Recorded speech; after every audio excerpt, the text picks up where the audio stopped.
अभी इस टेबल में आपको लिखना है conditions the seeds got, conditions the seeds didn't get और डिड द सीड्स जर्मिनेट। अभी प्लेट 1 में जो आपने सीड्स रखे थे उन्हें क्या क्या मिला? एयर एंड वार्म, वार्म यानी गर्मी। हमने वो प्लेट्स खिड़की में रखी थी इसलिए उसे सनलाइट मिला यानी गर्मी मिली। तो अभी उसे क्या नहीं मिला? मॉइस्चर यानी पानी नहीं मिला। तो ऐसे सीड्स जर्मिनेट होंगे? No. Now the plate 2, plate 2 के जो सीड्स है उन्हें क्या कंडीशंस मिली? मॉइस्चर यानी वाटर और वार्म गर्मी भी मिली, पर उन्हें क्या नहीं मिला? एयर। सो उन्हें एयर नहीं मिली तो ये भी सीड्स जर्मिनेट होंगे? No. Now the plate 3, plate 3 की जो सीड्स है उन्हें एयर और मॉइस्चर मिला बट उन्हें गर्मी नहीं मिली क्योंकि वो रेफ्रिजरेटर में थे, तो इसलिए यानी उसे सनलाइट नहीं मिला, तो इसकी भी कंडीशन फुलफिल नहीं हुई। तो प्लेट 3 के भी जो सीड्स है did the seeds germinate? No. Now the plate 4, plate 4 के जो सीड्स है उन्हें एयर भी मिली, मॉइस्चर भी मिला और सनलाइट यानी वार्म भी मिला। तो अभी एक भी कंडीशन नहीं है जो इस प्लेट 4 के सीड्स को नहीं मिली, यानी did the seeds of plate 4 are germinate? Yes. Now you will notice that only the seeds in plate 4 have germinated. इससे क्या पता चलता है कि प्लेट 4 के जो सीड्स है वो जर्मिनेट होंगे। This shows that air, moisture means water and warmth means sunlight are the condition necessary for germination. Germination के लिए सीड्स को प्लांट में ग्रो होने के लिए कौन सी कंडीशन जरूरी है? एयर, मॉइस्चर यानी वाटर, वार्मथ यानी गर्मी are the condition necessary for germination. This is because a germinating seed need air to breathe. इसीलिए सीड्स को क्या चाहिए? हवा, ब्रीदिंग के लिए। Water makes the seed coat soft, water से क्या होता है? जो सीड कोट है, सीड कोट यानी आउटर कवरिंग ऑफ सीड, ये सॉफ्ट हो जाता है। This helps the baby plant to break the seed open and come out. इससे क्या होगा? अगर सीड कोट सॉफ्ट होगा तो उससे जो बेबी प्लांट है वो सीड से इजीली बाहर आ सकता है। Warmth is needed for the cells of the seed to become active. गर्मी की वजह से, सनलाइट की वजह से जो सेल्स है सीड के अंदर वो एक्टिव हो जाते हैं। Now the next topic is process of germination. अभी हमने देखा कि जर्मिनेशन यानी क्या, what do you mean by germination. अभी हम देखेंगे कि जर्मिनेशन होता कैसे है। यहाँ भी एक एक्सपेरिमेंट है। Take some germinating seeds from plate 4 of experiment 2 and put them on a piece of wet net cloth tied over the mouth of jar. Here the figure 1.5। Okay, आपको कुछ जर्मिनेटिंग सीड्स लेने हैं plate 4 में से जो हमने experiment 2 में लिया था। वही प्लेट 4 के जो जर्मिनेटिंग सीड्स है उन्हें आपको रखना है एक गीले कपड़े पे, वेट नेट क्लॉथ, नेट जाली का जो कपड़ा है उस कपड़े को आपको एक जार के माउथ पे यानी मुंह पे बांधना है और वो जो सीड्स है वो यहाँ पे रख देने हैं। कुछ दिनों बाद आपको क्या दिखेगा? उस सीड्स में से ऐसे टेल लाइक स्ट्रक्चर निकलते हैं, लाइक स्प्राउट्स। हम स्प्राउट्स, आपको पता है स्प्राउट्स उसे आते हैं सीड्स को। देखिए यहाँ पे फिगर में दिया है, डायग्राम में दिया है। ये स्प्राउट पहले इतने छोटे थे, फिर उसके बाद उसकी लेंथ जो है वो धीरे धीरे बढ़ती है। ये क्या है? ये प्रोसेस ऑफ जर्मिनेशन है। Tiny roots will come out of the soft moist seed coat. अभी जब सीड्स को मॉइस्चर मिलता है तो उसका जो सीड कोट है वो सॉफ्ट हो जाता है और उससे क्या बाहर आता है? Tiny roots. टाइनी यानी very small roots will come out of the soft moist seed coat. Later shoots too will come out. Shoot, I will tell you, shoots यानी upper part of plant above the ground. तो shoot यानी होता है जमीन के ऊपर का हिस्सा। तो जब रूट्स सीड में से जब रूट्स निकलते हैं साथ ही में शूट पार्ट भी बाहर आता है। The root grows downward towards gravity and the shoot grows upward towards sunlight. जो रूट पार्ट है वो नीचे की तरफ डाउनवर्ड यानी नीचे की तरफ जाता है ड्यू टू ग्रेविटी, और शूट जो पार्ट है प्लांट का जो ऊपर का पार्ट है वो ऊपर की तरफ अपवर्ड डायरेक्शन में आता है टुवर्ड्स सनलाइट लेने के लिए। This seedling grows and becomes a plant. इस तरीके से सीड से सीडलिंग बनता है, वो धीरे धीरे बढ़ता है और फिर वो प्लांट बन जाता है। Understood? Now the next topic is dispersal of seeds. Dispersal of seeds, dispersal यानी स्कैटरिंग ऑफ सीड्स। सीड्स एक जगह से दूसरी जगह जाना उसे ही कहते हैं dispersal of seeds. A plant produces so many seeds. Plants बहुत सारे सीड्स प्रोड्यूस करता है, तैयार करता है। Plants are fixed to the ground and can not move from one place to another. आपको पता है कि प्लांट्स जो है वो एक ही जगह पे रहते हैं, एक ही जगह पे फिक्स रहते हैं ग्राउंड में, वो एक जगह से दूसरी जगह खुद से नहीं जा सकते। So if all seeds falls and germinate near the mother plant they would not get enough sunlight, food, water and space to grow. अगर हमें तो पता है कि प्लांट्स में से ही हमें सीड्स मिलते हैं। अगर एक प्लांट है, प्लांट में से सीड्स वहीं पे अगर नियर द मदर प्लांट यानी उसी प्लांट के अगर वो सीड्स गिरेंगे और वहीं पे वो अगर जर्मिनेट होंगे तो सभी जो सीड्स है वहाँ पे क्या हो जाएगा, एक क्राउड हो जाएगा, गर्दी हो जाएगी, भीड़ हो जाएगी, और सभी जो सीड्स है उन सीड्स को proper sunlight, food, water and space यानी जगह नहीं मिलेगी बढ़ने के लिए। उससे क्या होगा, because of this many seedlings would not survive. अभी सभी जो सीडलिंग्स है वो सर्वाइव नहीं करेंगे, यानी सभी जो सीडलिंग्स है उनकी ग्रोथ नहीं होगी।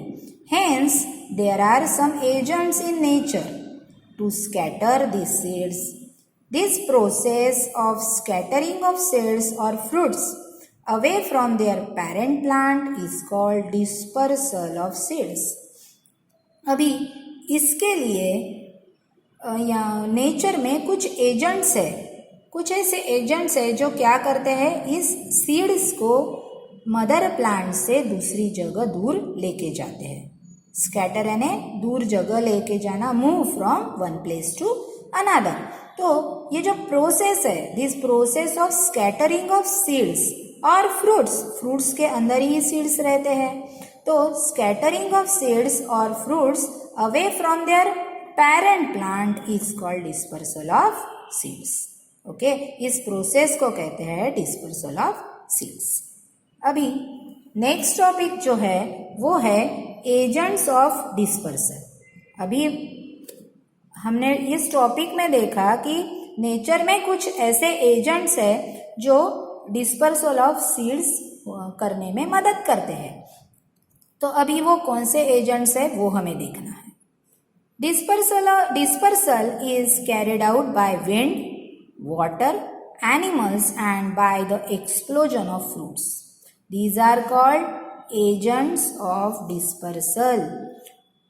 अभी ये जो डिस्पर्सल है, ये जो स्कैटरिंग ऑफ सीड है, ये कौन करता है, is carried out by wind, wind यानी हवा, वाटर पानी, animals and by the explosion of fruit यानी फ्रूट कभी कभी बर्स्ट हो जाता है, फूट जाता है। तो ये जो सभी डिस्पर्सल करने के लिए हेल्प करते हैं उन्हें कहते हैं एजेंट्स ऑफ डिस्पर्सल। इसे कहते हैं agent of dispersal. The special structure of certain seeds and fruits help this seeds in dispersal. अभी कुछ जो सीड्स है कुछ उनमें कुछ एक स्पेशल स्ट्रक्चर रहता है जिसकी वजह से सीड्स का जो डिस्पर्शन है वो इजीली होता है। तो अभी देखते हैं किस टाइप के सीड्स रहते हैं। Seeds of cotton, madar and hiptage are light and have hair or wings, so they can be easily carried by the wind. Seeds of cotton, madar and hiptage. अभी यहाँ पे आपको फिगर दिया है, figure 1.6। यहाँ पे कॉटन के seed बताए हैं, madar seed, madar is a plant, it is called mandar in Marathi, and hiptage, ये कुछ प्लांट्स के नाम हैं। तो कॉटन तो आपको पता है, cotton seed, madar seed and hiptage seed. तो अभी कॉटन सीड और मदार सीड में कुछ हेयर लाइक स्ट्रक्चर होता है, आप फिगर में देख सकते हो, वो हेयर लाइक स्ट्रक्चर होता है। साथ ही में हिप्टेज सीड में एक विंग लाइक स्ट्रक्चर होता है, और ये जो स्ट्रक्चर है ये क्या है, बहुत ही हल्का है, लाइट इन वेट है, तो ये इजीली हवा के साथ उड़ के जाते हैं। ये जो सीड्स है ये हेयर की वजह से या फिर ये विंग्स की वजह से इजीली उड़ के जाते हैं। इस तरीके से ये जो सीड्स है इनका डिस्पर्सल होता है by wind. Seeds. The lotus fruit has a spongy part and the coconut has a fibrous outer covering to enable them to float on water. Lotus fruit, कमल का फ्रूट आपने देखा होगा, कमल का जो फ्रूट है उसे एक स्पंज लाइक पार्ट रहता है। यहाँ उसका भी एक डायग्राम दिया है, यह है लोटस का फ्रूट और यह है कोकोनट। कोकोनट तो आपने सबने देखा है, उसका जो आउटर कवरिंग रहता है उसमें एक फाइबर लाइक स्ट्रक्चर रहते हैं। और लोटस, ये लोटस का फ्रूट है, इसका ये जो पोरस पार्ट है, यानी ये पूरा छेद है या ये पूरा हल्का रहता है, लाइट इन वेट रहता है। और एक स्पंज, आपको स्पंज पता है, स्पंज कितना लाइट वेट रहता है, वैसे ही इसका स्ट्रक्चर रहता है। और कोकोनट का भी आउटर कवरिंग रहता है, वो फाइब्रस रहता है, फाइबर लाइक स्ट्रक्चर रहता है। तो ये जो सीड्स, इसके जो सीड्स है लोटस एंड कोकोनट, अभी आपको लोटस पता है पानी में रहता है, पानी में ही उगता है। और कोकोनट, ज़्यादातर कोकोनट के जो ट्रीज है नियर द सी कोस्ट, यानी समंदर के किनारे इनके ट्रीज रहते हैं। तो लोटस एंड कोकोनट के जो सीड्स फ्रूट्स है वो क्या रहते हैं, लाइट इन वेट रहते हैं, इसलिए वो वाटर की हेल्प से डिस्पर्सल होते हैं, वाटर की हेल्प से डिस्पर्सल होते हैं, यानी एक जगह से दूसरी जगह जाते हैं। Now the next is human beings and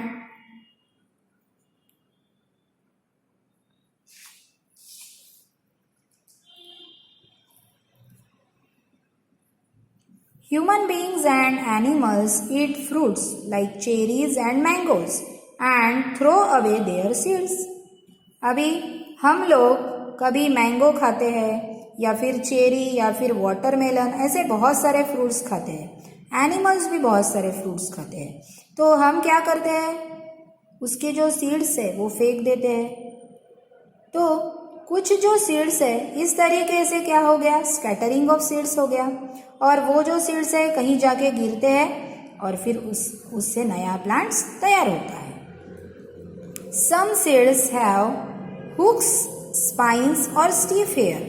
they get stuck to the furry skin of animals, feathers of birds और even to our clothes and are thus carried away. अभी कुछ जो सीड्स है उनमें एक हुक लाइक स्ट्रक्चर रहता है, यहाँ पे डायग्राम में बताया है। कुछ जो सीड्स है उन्हें स्पाइन्स रहते हैं, स्पाइन्स यानी कांटे, और कुछ जो सीड्स है उन्हें एक स्टीफ हेयर यानी कड़क हेयर्स रहते हैं।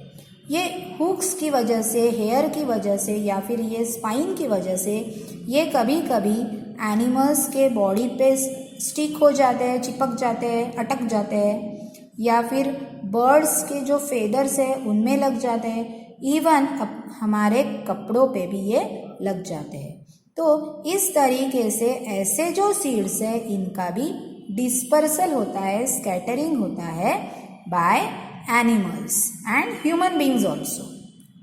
Okay. Birds often swallow some seeds which come out unchanged in their droppings. अभी कभी कभी बर्ड्स जो है वो फ्रूट्स खाते हैं और वो डायरेक्टली उसे स्वेलो कर लेते हैं. ठीक है, तो ये जो सीड्स है वो चबाते नहीं है, डायरेक्ट स्वेलो कर लेते हैं. तो इट्स स्वेलो इट एंड वो क्या होता है कि वो ये जो सीड्स है वो चबाते नहीं है, तो वो डायरेक्टली उनके वेस्ट प्रोडक्ट में बाहर निकलते हैं. विदाउट अनचेंज वो वैसे के वैसे ही सीड्स के उनके बॉडी के बाहर निकलते हैं. इस तरीके से बर्ड्स भी डिस्पर्सल ऑफ सीड्स में हेल्प करते हैं. Some fruits like peas in a pod burst open or explode when dry. The force of explosion helps to scatter the seeds. Pods, peas यानी मटर. आपने मटर के दाने देखे होंगे, उसकी फली भी देखी होगी. कभी कभी क्या हो जाता है कि ये जो कुछ फली पेड़ पे ही या और कहीं ड्राई जब हो जाती है तो वो क्या हो जाती है, बर्स्ट हो जाती है यानी फट जाती है और उसमें से सीड्स निकलते हैं, उसमें से सीड्स गिरते हैं. तो इस तरीके से एक्सप्लोजन भी स्कैटरिंग ऑफ सीड्स में हेल्प करता है. इस तरीके से स्कैटरिंग ऑफ सीड्स में इतने सारे एजेंट्स है, wind, water, human being, animal, birds and explosion. Okay, understood. Thank you.